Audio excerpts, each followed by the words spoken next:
పొద్దున్నే తులసి దర్శనం, తులసి స్పర్శనం, తులసి ప్రదక్షిణం, ఈ మూడు చాలా ముఖ్యం.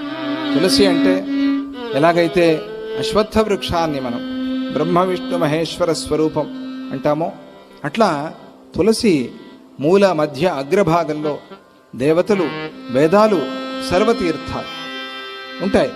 ఆ తులసికి ప్రదక్షిణ చేస్తే సమస్త తీర్థస్నాన పుణ్యం మాత్రమే కాదు, సమస్త వేదాలు ఒకేసారి పారాయణ చేసిన పుణ్యం మాత్రమే కాదు, సమస్త దేవతలకి ఏకకాలంలో నమస్కారం చేసిన పుణ్యము ఒక్క తులసికి నమస్కారం చేస్తే వస్తుంది. అది విశేషం. ఆ తులసి ఎంత ఔషధీ గుణాలు తులసిలో, అద్భుతం. అది కొయ్యకూడని రోజులు ఉన్నాయి. బకారం అంటే భానువాసరం, బుధవాసరం, ఇటువంటి రోజుల్లో తులసిని తాకకూడదు అని ఒక నియమం.